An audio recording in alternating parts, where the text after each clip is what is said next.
The NHS is heading for a financial crisis after the general election that could have terrible repercussions for patient care, according to a survey of health chiefs.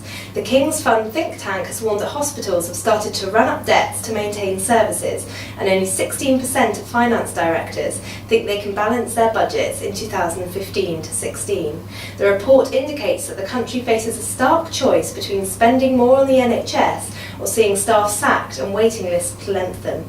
A quarter of hospitals are thought to have overspent in the last financial year, meaning an overall deficit across the NHS for the first time in nearly a decade. And a sixth consecutive fall in the rate of inflation is expected to herald an end to the prolonged squeeze on real wages when the ONS Consumer Price Index is published later today.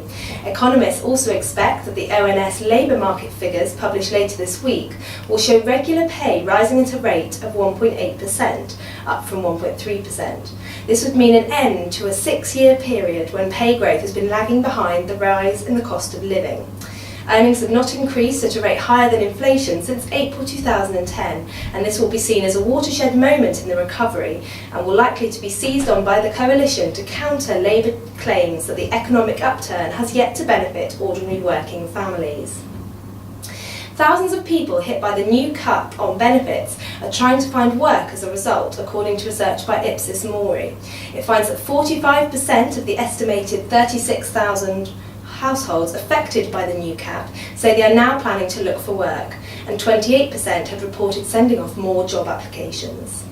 And finally, in property news, the value of a typical home will increase nearly £40,000 by the end of next year, according to expert forecasters EY Item Club.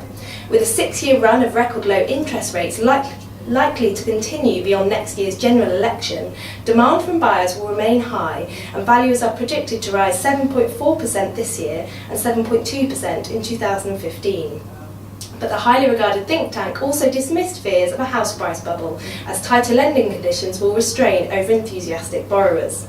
Paul Smith, Chief Executive of Hart Estate Agency, commented that while undoubtedly buyer demand is acute and the supply of home is limited, we do not feel that there is a property bubble developing.